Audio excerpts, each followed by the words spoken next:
class.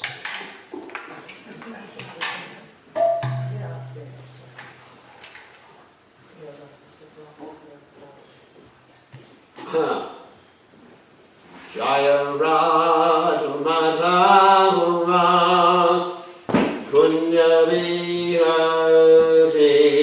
Jaya Radha Madhava Kunya Vihare. Jaya Radha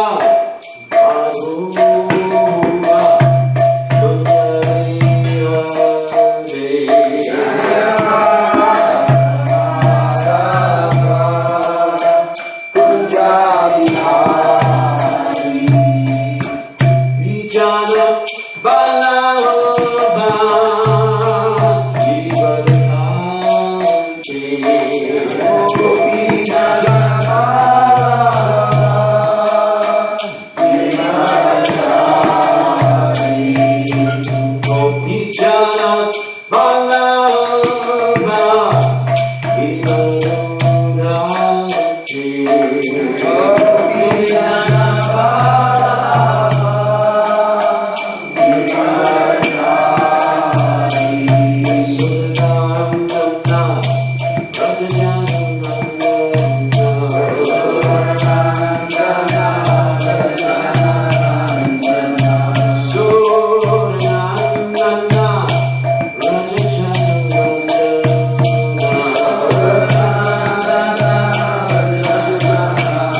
Goswami Srila Prabhupada ki jai. ISKCON founder Acharya Srila Prabhupada ki jai.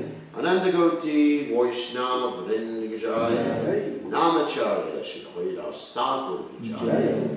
Friends, say Kaho Shri Krishna Chaitanya Paravanichananda Shidway, Gadapa, Shivasiti Golva, the Vindijaya, Shri Radha Krishna, Govardhana Sai Kunda, Radhakunda, Giri, Govardhan Kijaya, Vrindavan Kijaya, Joram Kijaya, Jagannathaswami Kijaya, Yuvanamaya Kijaya, Srimanila Siddhi Kijaya, Siddhi Bhakta Vrindi Kijaya, Gaura Premananda.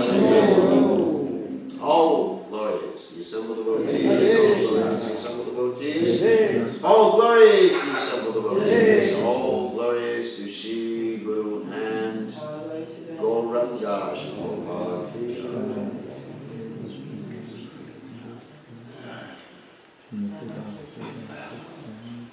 Okay, we're reading from Srimad Bhagavatam, text 47 to 48. Om Namo Bhagavate Vasudevaya. Om Namo Bhagavate Vasudevaya. Namo Bhagavate Vasudevaya. Om Namo Bhagavate Vasudevaya. Namo Bhagavate Vasudevaya. Om Namo Bhagavate Vasudevaya. Tad. Tad. Jnano Driktaya. Jnano Driktaya. Vajja. Vajja. Vishuddha. Vishuddha. Vishana. Pade. Pade. Tasmin. Narayana. Narayana. Pade. Pade. Ekanta. Ekanta. Eko. Matayo. Gatim. Gatim. Tajjano Driktaya Bhajjana. Jnano Driktaya Bhajya. Vishuddha Dishana Pure. Vishuddha Dishana Pare. Tasmin Narayana Pade. Tasmin Narayana Pare. Anta Matayo Gatim. Ekanta Matayo Gatim. Jnano Driktaya Bhajjana. Jnano Driktaya Bhajya. Vishuddha Dishana Pare. Vishuddha Dishana Pare. Tasmin Narayana Pade. Tasmin Narayana Pare. Anta Matayo Gatim. Ekanta Matayo Gatim. Tajjano Driktaya Bhajjana. Jnano Driktaya Bhajya.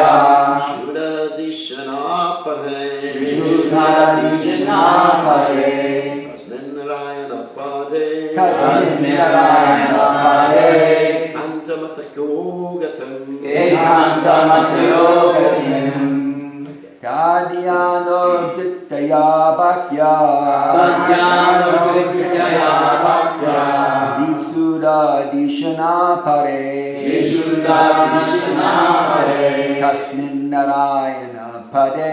Tasmin Narayana Pade. Ekanta Matayo Gatim. Ekanta Matayo Gatim. Jnano Driktaya Bhajya. Jnano Driktaya Bhajya. Vishuddha Dishana Pare. Vishuddha Dishana Pare.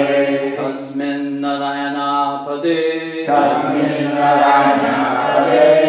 Ekanta Matayo Gatim. Ekanta Matayo Gatim. Jnana Driktaya Bhajya. Jnano Driktaya Bhajya. Vishuddha Dishana Pare. Vishuddha Dishana Pare.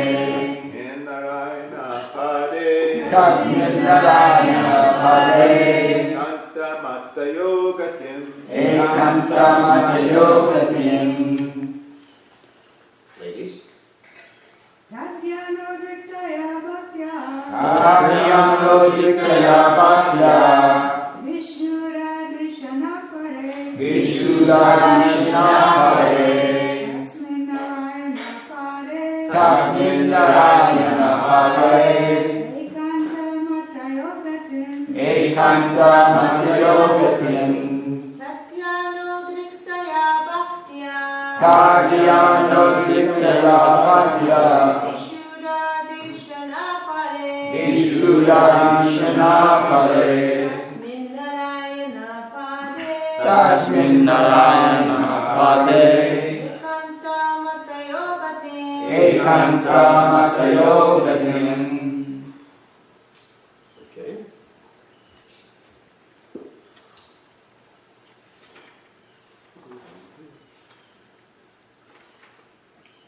All right, so I'm going to read the next verse because it's together, and then we'll read by word synonyms. Avapurduravapam te pasabir vishayatmabihi bhuta kalmashastanam virajanatmanaivahi. Tat, that. Jnana, positive meditation. Utriktaya, being free from. Bhaktya, by a devotional attitude. Vishuddha, purified. Vishanaha, by intelligence. Pare, unto the transcendence. Tasmin, in that. Narayana,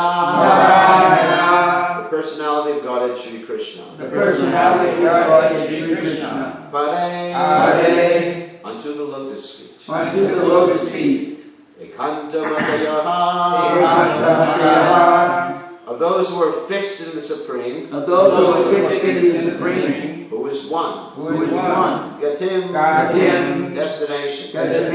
Vabahu, attained. Durvapam, very difficult to obtain. Te, by them. Asadbihi, by the materialists. Vishaya Atmabihi, absorbed in material needs. Viduta, washed off. Kalmasaha, material contaminations. Stanam, abode. Vidajena, without material passion. Atmana eva, by the self-same body. He, certainly. So translation. Thus by pure consciousness, due to constant devotional remembrance, they attain the spiritual sky which is ruled over by the Supreme Narayana, Lord Krishna. This is attained only by those who meditate upon the one Supreme Lord without deviation. This abode of the Lord Sri Krishna, known as Goloka Vrindavan, cannot be attained by persons who are absorbed in the material conception of life. For the Pandavas, being completely washed of all material contamination, attained that abode in their very same bodies. So purport by His Divine Grace, A.C. Bhaktivedanta Swami Srila Prabhupada Ki Jai.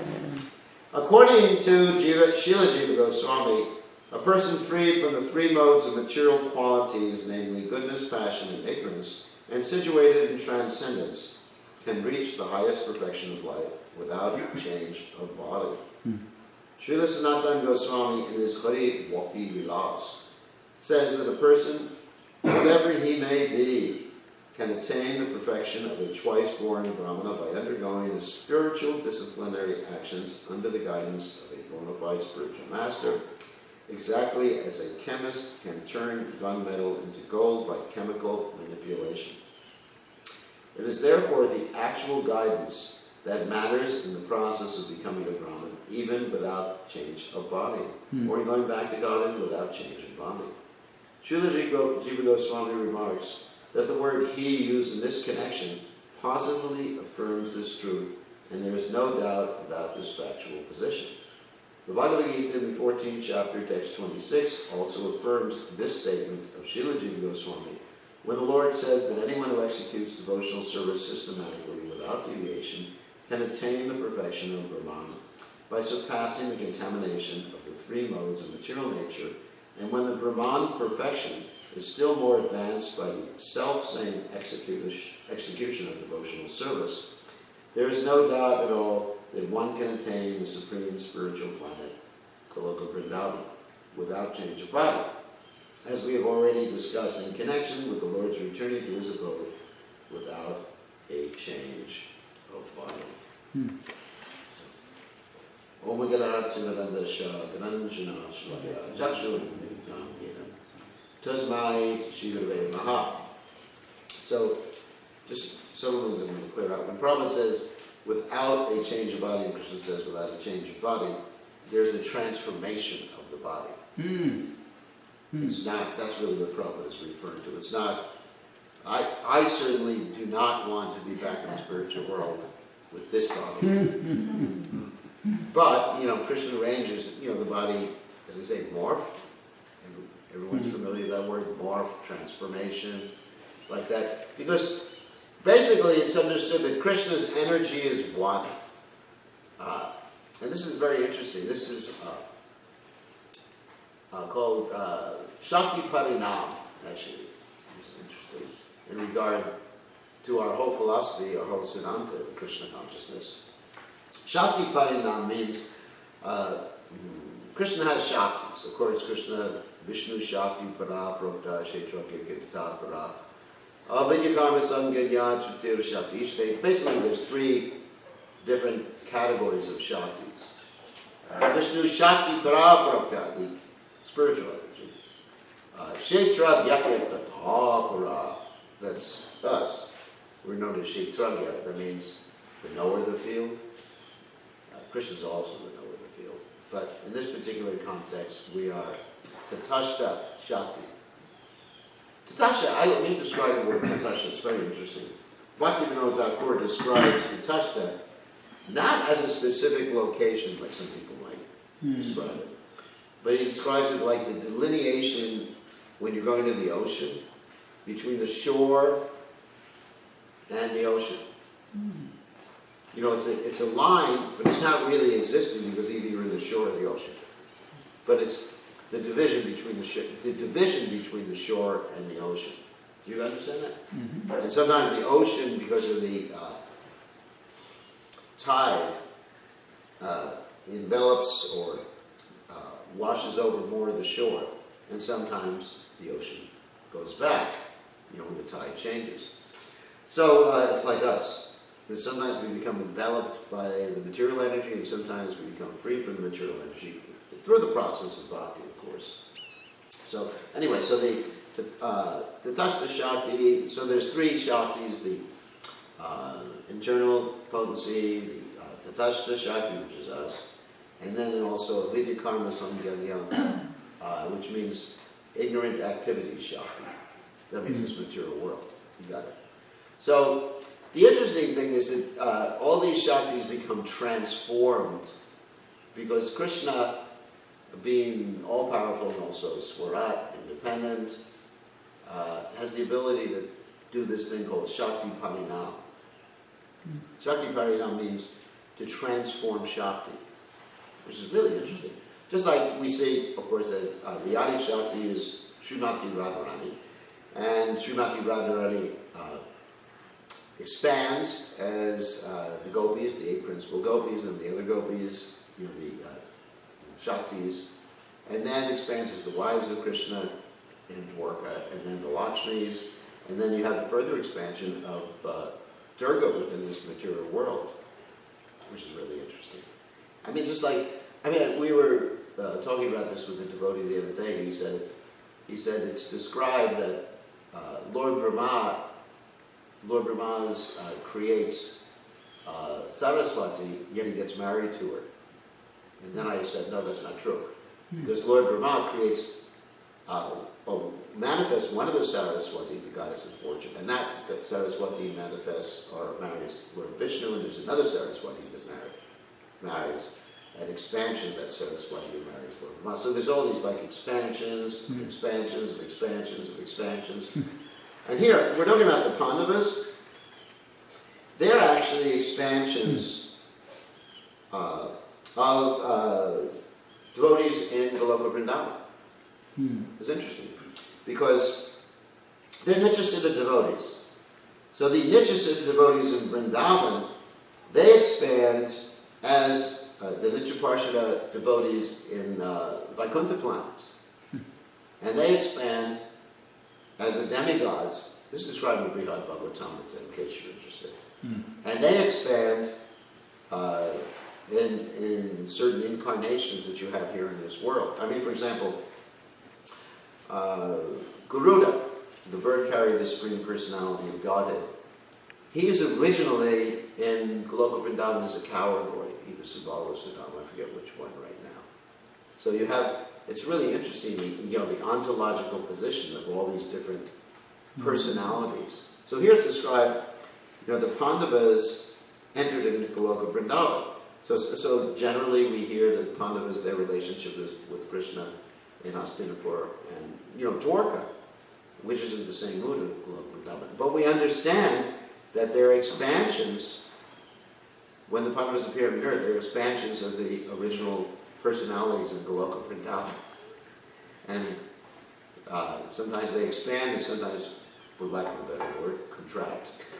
I don't know if that's a precise philosophical word, but sometimes they unexpand. Because I don't know if that's a word either. But in any way, so that's the Pandavas' ontological position. They're eternal associates of the Supreme Personality of Godhead. So anyway, getting back to this principle of Shakti Parinam. I hope I don't get too technical about this transformation of Shakti. The impersonalists, they have this philosophy, particularly Shankaracharya's followers, of Brahman Parinam, which means Brahman gets transformed. So they say, of course, the word Brahman means the greatest, that which nothing is greater than. So Shankaracharya posits, speculates, or it's his duty anyway, serving the Supreme Lord as an incarnation of Lord Shiva. He posits that Brahman is everything, Sarvakalo Idam Brahman. And Brahman gets transformed into all this variety that we see here. But ultimately everything is Brahman. But the problem with that philosophy of Brahman being transformed is that when you say Brahman is transformed, that means something else must be stronger than Brahman to have transformed Brahman. So that's the problem with Shankaracharya's philosophy. Another variety of that is that Brahman falls into illusion. That's called vivarta. That's another technical word. Brahman vivarta. That somehow or other Brahman is the greatest, but you know, here I am, you know, I'm Brahman, I'm God, I'm everything, whatever. And I fell into illusion. But then it's a similar problem with that particular philosophy, because then something must be greater than the Brahman to put it into illusion or to transform it. You understand? This is the problem with Mayavadi philosophy. Mayavadi philosophy is different than Nirvishesha. Nirvishesha is something different. Nirvishesha means without variety. And Shunyavadi is even different than that. Shunyavadi is Buddhist philosophy. Void. Ultimately, everything is void. Anyway, not the philosophy that Lord Buddha taught, incidentally. That's a philosophy that many of his followers are teaching nowadays, have taught, and they don't follow Lord Buddha. So anyway, so our philosophy is Shakti Parinam. Does everyone remember that? Shakti Parinam. That Krishna's Shaktis get transformed. Parinam? Parinam, yeah. Pari, P-A-R-I, like Parijata. N-A-M. Shakti Parinam. So, anyway, just a little background like that. So, anyway, so Krishna, getting back to the point, so Krishna can transform this body of flesh and blood into something that's described as Ashnaviram, that means no names. He can transform it into something beautiful, wonderful, ecstatic. I'm waiting for it to happen. So it hasn't happened yet. You know, this body still aches and pains. And, you know, recently I had operations on my spiritual body. I had to go to the hospital to have a hernia operation on my spiritual transformed body. No, it's not transformed. However, on the other hand, even if a body is not transformed in that way, if the body is being used to serve Krishna, it may still be physical and spiritual. That's interesting too. So there's different types of transformation. One transformation would be like just morphing this whole form into something, like a cow or something in the spiritual world. Cow with glasses on it. So, and another type of transformation is just removing the coverings of the three modes of nature and transforming the object without morphing it.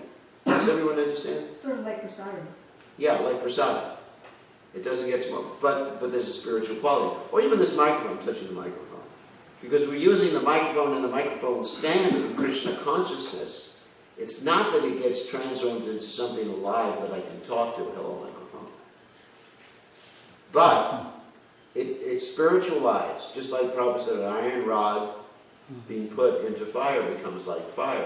In other words, there's no more three modes of nature covering this microphone, as long as I'm using it in Krishna's service. But when I stop using it in Krishna's service, let's say I go out and I do some karaoke tonight. Where at, Maharaj?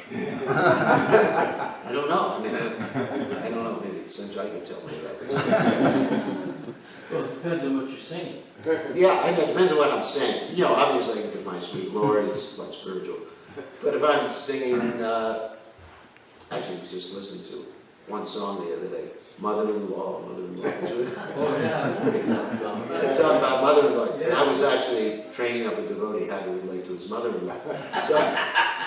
So that song, don't remember the song. All of a sudden now it's in my head for I know. the rest of the day. Sorry about that. So that would, then this microphone would be covered by the three modes of nature again. It's interesting. It's interesting. Just like let's say we have this temple and somehow or other in the future, demons take over the property and we move the deities to some other place. The temple would merge back into Kunta, into the material world. Right. I mean, this is definitely marble on the floor. It hasn't become it's not chintamani. And the trees out there are not kelpa vrikshas. They haven't become transformed like that. Of course, in one of spiritual vision, you will see like that in the whole Vrindavan. Like if you go into Vrindavan and you have material vision, which then you see the covering of Yogamaya, which Prabhupada said. And if you have spiritual vision, you see what's happening really underneath. All the trees are spiritual. But you have, like Prabhupada said, if you have material vision, you look at the deities. I mean, let's say you're a demon. You're not a member of Gaudiya Vaishnava or devotee of God. Then you just see stone. Prabhupada said that. As you approach Krishna, I mean, Krishna is there, but you're covered, you won't see him. Like people go to Goloka Vrindavan and they just see the pigs and the monkeys and all that other, and the stool running in the streets and everything like that, and that's all they see. So it's a question that you have to have the spiritual vision to see. So anyway, getting back to the point of transformation. So this microphone now is not covered by the modes of nature. So therefore, I don't get contaminated by touching it. But if I touch something, come in contact with something, particularly the eating process, then I can get contaminated, karnam, buddha, sangasha, sadasajam, majonishu. I can get contaminated by the modes of nature. Let's say if I go out, that's why Prabhupada was very strict about where the devotees would eat. Prabhupada, don't eat in restaurants. But you could eat in the restaurant, Hare Krishna restaurant here. That's all right. But he said, don't eat in restaurants because if you eat food cooked by non-devotees, what? Your mind becomes wicked. Everybody's heard that particular quote before. And of course, devotees nowadays, of course, they don't take it that so seriously. They think, well, we'll just go to McDonald's and order a salad. Or the French fries. Well, most of them try to go to something more goodness, Well, actually, devotees go to McDonald's. Get a salad or go into Pizza Hut and whatever. But this consciousness, the consciousness, especially Krishna consciousness, changes the structure of matter. I mean, there's a transformation there. And I'm sure you've all heard of that experiment where the guy in Japan was taking the water crystals and had people thinking different things outside, holding a jar of water. I mean, everybody knows that. And then the water crystal was completely different. There's a transformation due to consciousness. And of course, even in modern science, physics, they talk about how consciousness affects matter, isn't it? I mean, that's a very common thing. I'm sure you've heard about that before, like quantum mechanics. How consciousness affects matter. Even the scientists are saying that. And what to speak of Krishna consciousness, how it affects matter. So, I'll give you a practical example. When I first was traveling many years ago, myself and other sannyasi, it was reading the Maharaj, we thought, because we're traveling and preaching, we can eat any damn thing. Actually, Prabhupada said, my disciples will eat any damn thing. So we were just following Prabhupada's instructions.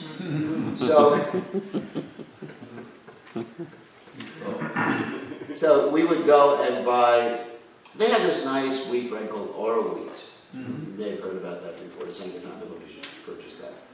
And so we bought, like nice whole wheat bread, no meat, fish, eggs, obviously. Thousand Island dressings. Kraft. This was Kraft. So we bought all these things. And for the first few days traveling, then we noticed our consciousness was going down. We actually started fighting with each other. And, consciousness was getting lower. And we think, why is that? And then we decided at that point to take the trouble using a kerosene stove in a moving maxi van. I can't tell you how much anxiety I was in, because he was driving. He's probably the most sporadic driver imaginable. So driving, going around corners, using a maxi van, and using the wheel well to roll rotis on, chapatis in the back, because in the back you actually get more rocking than you do in the front. So, and carry it. It was dangerous.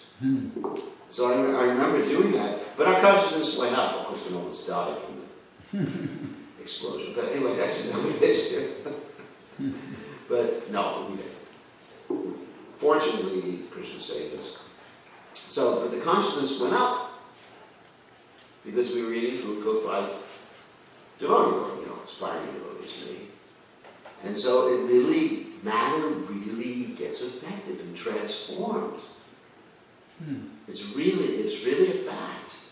Scientific, quantum mechanics, molecular, whatever you're talking about, it's really a fact.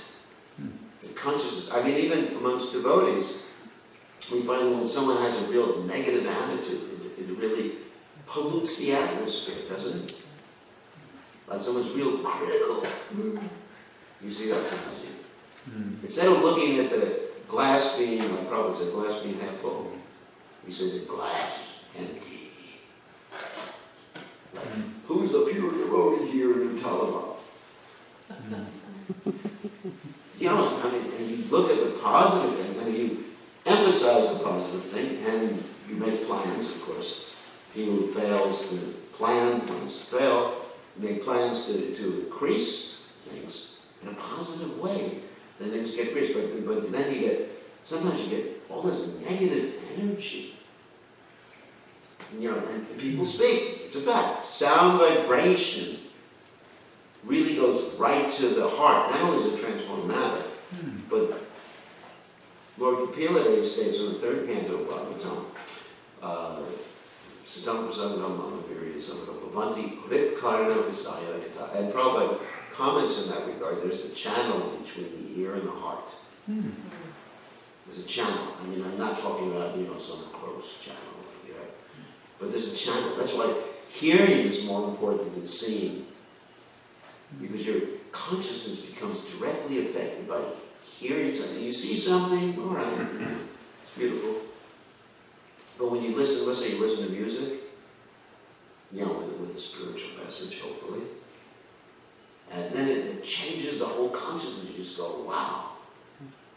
I just feel so Krishna, I want to serve. And then you hear criticism, negativity, especially Vaishnava criticism. I mean, one of the qualities of Lord Chaitanya's associates is that they did not criticize Vaishnavas. They did not criticize Vaishnavas. It's mentioned in Chaitanya Charitamrita. No matter what, they didn't criticize Vaishnavas. They might have been aware of behavior, like Lord Chaitanya Mahaprabhu, when this one devotee wasn't cleaning the Gundicha temple so well. He got a little sarcastic with him. But he didn't say, you know, you're just useless, hopeless, get the hell out of here. Of course, he did say that as a Srivas Thakur's mother-in-law, but anyway, that's a different issue. So, he didn't criticize her, he just kicked her out, because she wasn't a pure devotee. So, in other words, it's very important to be positive in our sound vibration, positive in our attitude. And then, consciousness, our consciousness can change matter. And it's very important to be strict in our eating and sleeping and mating and defending, Prabhupada said that too. And it keeps everything free from the modes of nature. Brahmarpana Brahmahavya, this is 424, in case any of you know. Brahmarpana Brahmahavya Brahmavya Brahmanam Brahma Tena Gantavyam Brahma Karma Samadhi. A famous verse. This verse is usually chanted by the group called the Brahma Kumaris. You may have heard about them before. I am not becoming a member of them, because I'm not a Kumari. But anyway, I'm not a young girl. Or a young boy. So, Brahmarpanam, Brahma, if one makes an offering, Brahmahavir, and the metaphor is like, just like ghee, like in an offering you make a fire sacrifice, you offer what? Ghee, right? Not olive oil. Sometimes I see they go for corn oil in sacrifice. They can't afford the ghee. Not devotees, ISKCON hopefully. So Brahmarpanam Brahmahavya Brahmadno Brahmanavutam. And this offering becomes Brahman. Brahma Tena Ganta Vyam Brahma Karma Samadhi. And so the offering that we're making is Brahma Karma. What that means, karma doesn't mean in this respect a karmic reaction. It means just activities. So Brahma Karma. It means activities for Brahman, which is pretty much in tune with what's going on here in the verse. It says, thus by pure consciousness due to constant devotional remembrance. In other words, they were focused on their service, and also they were doing it for Krishna. But sometimes devotees will not focus on their service and think, well, I just got to remember Krishna. That's not the point. Like there was one story when a devotee was driving Srila Prabhupada, and he was just like chanting and not focusing on driving. Prabhupada told us, focus on the driving, meditate on driving. Or sometimes people drive and they have a japa bead in the hand, japa bag in the hand, or drive and mobile phones in their hand.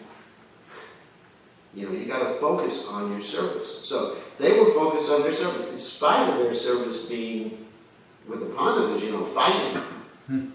Administration too, obviously, was administration.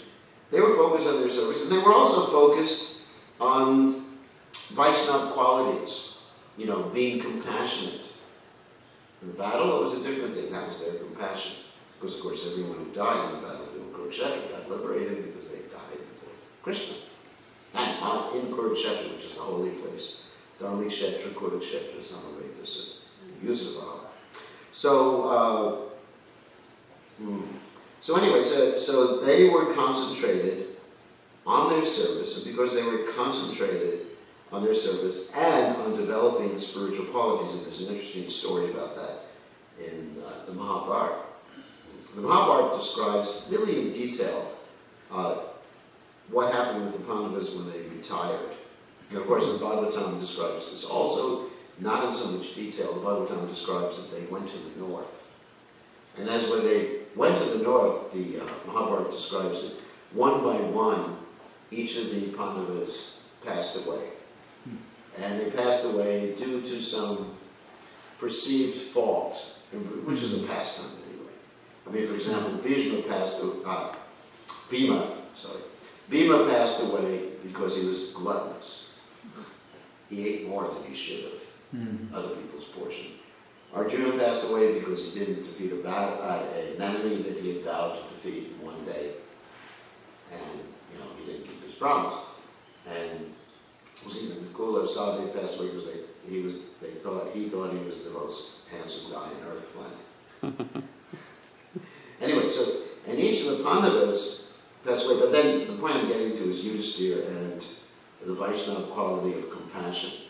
So Yudhisthira was left alone, and Yudhisthira was being followed by a dog. You know that story? And Yudhisthira gets to the top of the mountain or whatever, and Indra comes down and says, time to go to heaven. This is also interesting too, because it describes in the Maharaj that the Pandavas went to heaven, and actually there are expansions of the Pandavas in heaven. We thought this, we started the whole class talking about it. Original personalities, they go up and down and they expand, like Gunther, they expand in heavenly planets, remember? Talked about that just a few minutes ago. Anyway, so. That was yesterday. No, that was today. I know it's Kali Yuga, So anyway, so basically, so Yudhisthira gets to the top, the dog is still with him, he's protecting the dog, taking care of the dog. And Indra comes and says, time to go to heaven. And Yudhisthira says, I'm only going to go if this dog can come too. And basically, Indra says, no dogs allowed in the spiritual world. All right, in the heavenly planets. I mean, because dogs are moochie. It's just, I was just reading a story in the news the other day. One dog licked his master, and the master got an infection, had to have all 4 of his limbs amputated. Prabhupada actually said that the dog's kiss is actually poisonous. Wow. So don't go kissing your dog. Anyway, so a little side information there. So you may not want some of your vegan group, with the Humane Society to hear that. well, no, you can take care of the dog, give him prasadam. We have no trouble someone having a dog outside the house, but don't go kiss him. Don't let him kiss you, especially on the lips. So anyway, so Yudhisthira was taking care of this dog. He refused to go to heaven because he wanted to take care of the dog. And he described, this is the quality, Vaishnava quality, that is most sinful to neglect someone who's taking shelter of you. Yudhisthira, this is actually a Vaishnava quality, super Vaishnava quality, one which we're supposed to understand and adapt to our lives too. Because as Chaitanya Mahaprabhu teaches, the 2 most important things that Lord Chaitanya taught were Namaguchi and Jivadoya. Right? Vaishnava Seva falls under that too, but Namaguchi and Jivadoya. And it's the same thing in the Bible. Jesus Christ said you should love the Lord with all thy heart, with all thy mind, and all thy soul. And what? Do unto others, you would have others do it to you. The golden rule. In other words, see others, paradukatuki. That's his expression of paradukatuki. So, anyway, so Yudhisthira was tested, and then he was further tested after the dog revealed himself as Maharaj. And when he went to heaven and he was further tested by not seeing his brothers there, he was taken to hell, and his brothers ostensibly were there, and he decided, I'll stay here just to help my brothers, if that helps them. So that is the test. That is actually the big test that practically all of us will, not practically, but all of us will have to pass. It's not just that you chant Hare Krishna and be happy, but there has to be unlimited compassion, a willingness to sacrifice. So we have one of the dogs complaining right now. See, I mentioned that, and the dog. I'm compassionate, but I'm not going to kiss him. Anyway, so there's. No, I love dogs. She's the dog that we are protecting, and she found where we go. Yeah. That's Came out okay. of the woods and waited. I think she didn't like what I just said. So we have to develop this quality too of compassion if we want to go back to Godhead. I mean, this is really the point. It says, by pure consciousness, by constant devotional remembrance. All right, they were always engaged in Krishna consciousness and always thinking of pleasing Krishna.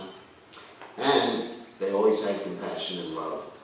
And were Vaishnava. Another point about compassion is Arjuna. He was ready to give up the battle to fight the battle at the beginning of the Bhagavad Gita because of compassion for his relatives.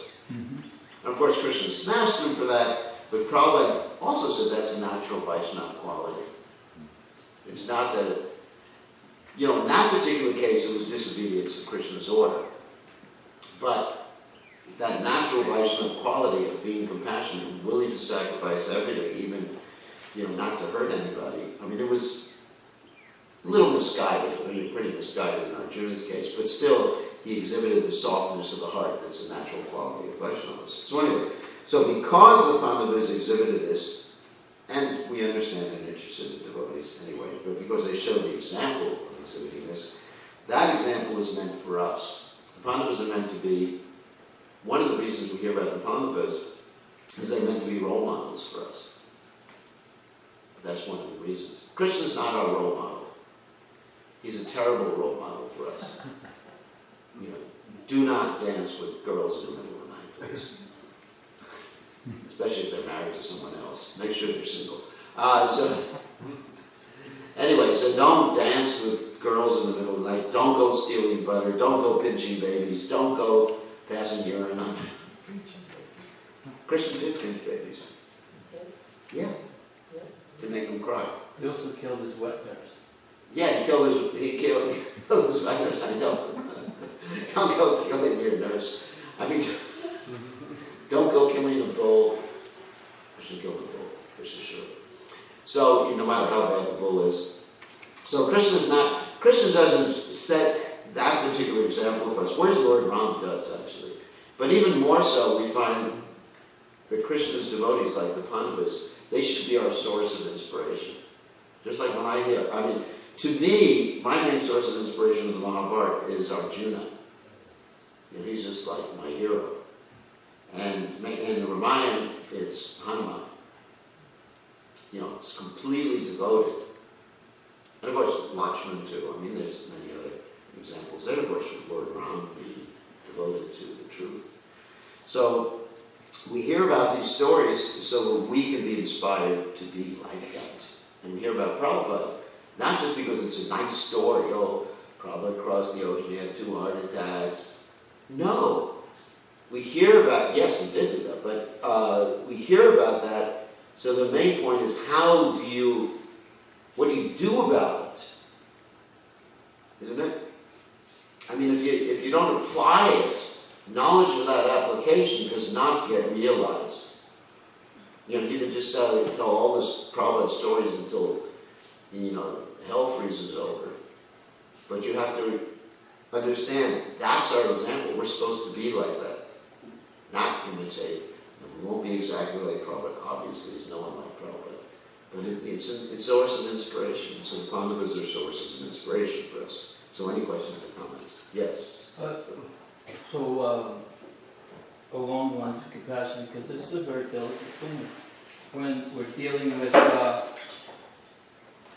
Prabhupada was very, very concerned that everyone had the opportunity to take shelter. Yeah. But there are examples where Srila Prabhupada rejected disciples. Yeah, because that was compassion for them. Because had they remained, they would be committing more offenses. So my point is that there's discrimination. Yeah. We can't be... No, we can't be just naming family. Right. But we should really try to go the extra mile. But at a certain point, Papa, I just heard a story where there's one woman and her husband, I'm not going to get into the details, but the husband was one of the 3 people that Prabhupada just blessed them that they should just go out into the material world and enjoy it. Yeah. And you're no longer my disciples. Yeah. And that was done out of compassion. not out of anger. You know, sometimes we find relationships split in this world, you know, like divorces and things like that, out of anger and hate and everything. Prabhupada understood, first of all, what was the best thing for them. Right. You know, if they hung around the devotees, they'd be committing more offenses, so better they're separated from the devotees. Like one of the points of Maya is she keeps envious people away from Krishna. So Prabhupada was acting in that same regard, keeping envious people away from the devotees. That was the first point. Secondly, protecting the devotees. So I think Prabhupada's actions were compassionate completely. So compassion is sometimes, what do they say, tough love. You know, like that story Prabhupada tells about the aunt who never, who never chastised her nephew, and the nephew grew up to be a criminal and killed people. And the police asked, as they're getting ready to kill the nephew, do you have any last requests? He said, yes, I'd like to say something in my aunt's ear. And he bit off her ear. And she said, you know, why did you bite my ear? Of course, she was in pain. He said, because you never chastised me. So, you know, sometimes some chastisement appropriate. But we don't want to lose it. You know, lose our temper while we're chastising. Everything should be done with compassion for all parties concerned. And that requires discrimination. That's what Prabhupada had when he rejected these devotees. That was in Los Angeles. He said, actually the full thing is they said, you are a spiritual master, Prabhupada said. And Prabhupada said, they said to Prabhupada, you are a spiritual master. And Prabhupada said, you have no spiritual master. And they said, what is my duty in life? And Prabhupada said, your duty is to go out and enjoy the material world. So, cut them off. But that was for their good benefit. So, who else? Yeah. Maharaj, earlier you were using the examples of the microphone and how it can be spiritualized. Yes. And you were saying how when you and Hridayananda Maharaj were traveling, y'all were eating oral wheat, but that oral wheat y'all were taking, y'all were offering it, you were using it in Krishna's service to nourish your bodies, to render service. Yeah. So why can't Krishna, if he can Krishnaize a microphone, why can't he Krishnaize that oral wheat? He can, but Krishna did, obviously, probably Krishna didn't accept it. Yeah, because when Krishna accepts things, they're offered with love and devotion, cooked with love and devotion. I mean, why? It wouldn't be just easier to buy all the food instead of maintaining cooks here in Dhama? Wouldn't it be easier? You just go out and get some prepared foods. It's at Walmart, they have prepared foods now, right? Yes. So, I mean, that would be really easy.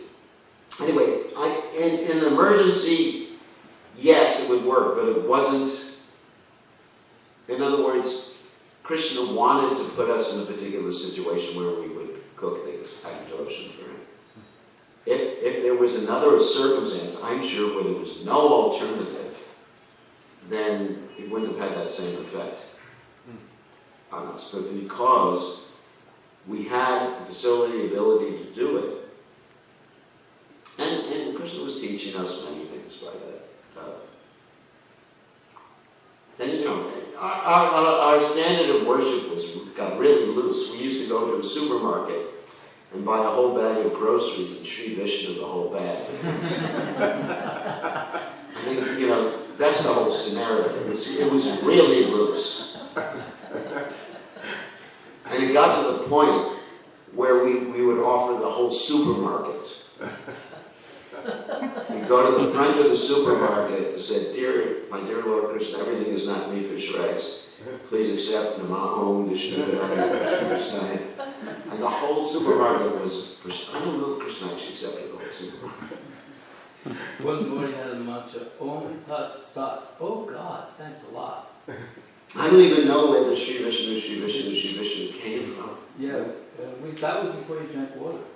Yeah, but I never heard Prabhupada do it. No. Yeah, but it's been around for a long time. I mean, it used to be, people would say, just Sri Vishnu it.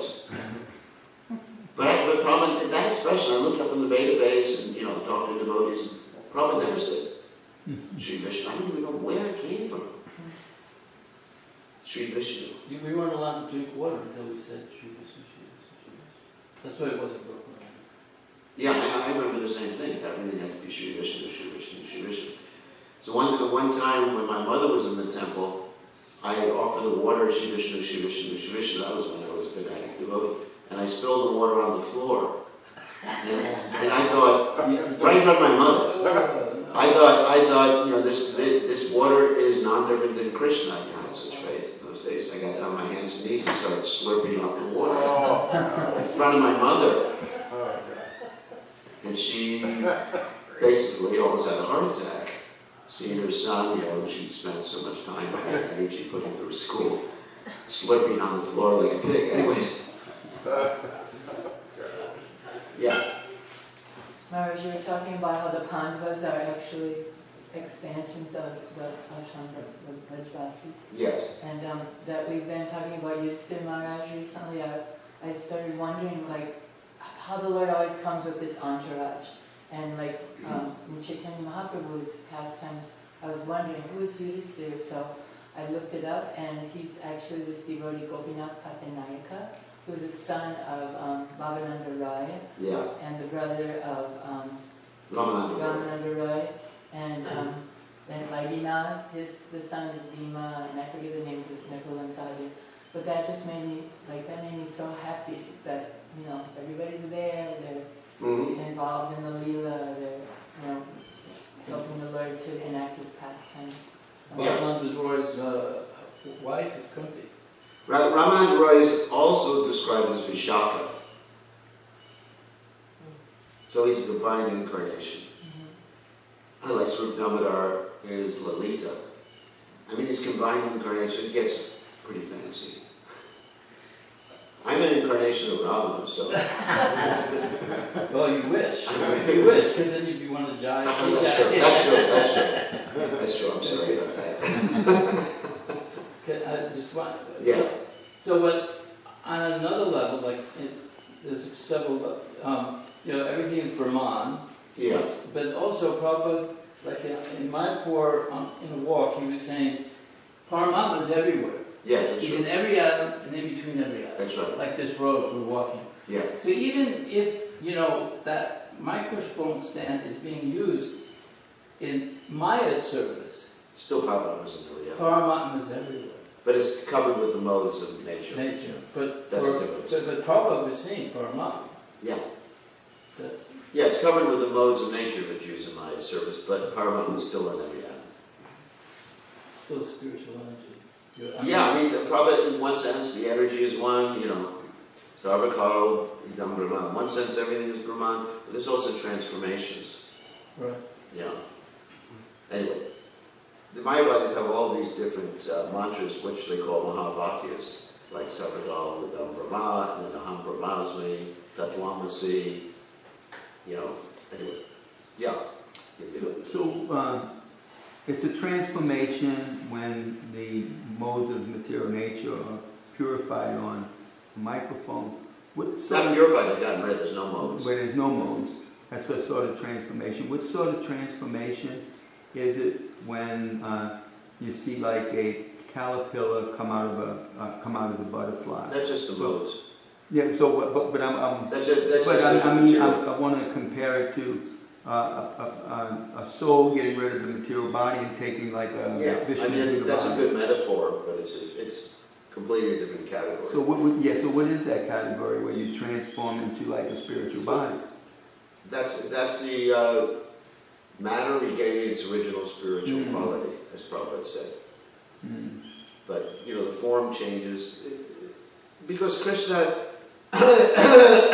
is all powerful. He could do anything with any one of his energies. His energies are actually first-class servants. So he can transform matter into spirit. Like Prabhupada gives the example that you've all heard about. Electrician can transform electrical energy into heating or cooling. You know, you got an air conditioner, reverse cycle air conditioner. You just flip the switch, it's either heating or cooling. So why can't Krishna do that? He can transform things. With most of us, our bodies won't get transformed. Well, mine's transforming to old man. Yeah, mine's transforming too. It already has transformed. Yeah. And you know, the